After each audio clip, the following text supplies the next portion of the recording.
കലൂര് സ്റ്റേഡിയത്തിന് സുരക്ഷയില്ല. കേരള ബ്ലാസ്റ്റേഴ്സിന്റെ licence AIFF പുതുക്കി നൽകിയില്ല.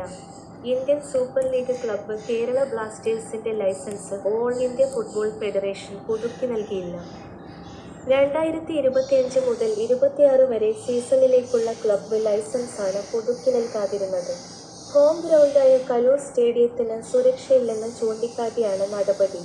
അടുത്ത സീസണിലെ ഐഎസ്എല്ലിൽ കളിക്കാനുള്ള ടീമിന്റെ നീക്കങ്ങൾക്ക് തിരിച്ചടിയാണ് എഐഎഫ്എഫിന്റെ നടപടി.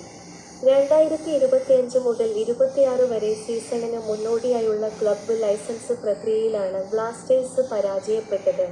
ബ്ലാസ്റ്റേഴ്സ് ഉൾപ്പെടെ നിരവധി ക്ലബ്ബുകൾ ഇതിനായി അപേക്ഷ സമർപ്പിച്ചിരുന്നു. എന്നാൽ പഞ്ചാബ് എഫ്സിക്ക് മാത്രമാണ് എഐഎഫ്എഫ് മാനദണ്ഡപ്രകാരമുള്ള ലൈസൻസ് ലഭിച്ചിട്ടുള്ളത്. സ്റ്റേഡിയത്തിലെ സുരക്ഷാ മാനദണ്ഡങ്ങളും മറ്റും പരിശോധിച്ചാണ് ക്ലബ്ബ് ലൈസൻസ് നൽകാറുള്ളത്. കേരള ബ്ലാസ്റ്റേഴ്സിന്റെ ഹോം ഗ്രൗണ്ടായ കലൂർ സ്റ്റേഡിയത്തിന് സുരക്ഷയില്ലെന്ന് ചൂണ്ടിക്കാട്ടിയാണ് ഫെഡറേഷന്റെ നടപടിയെന്നാണ് വിവരം.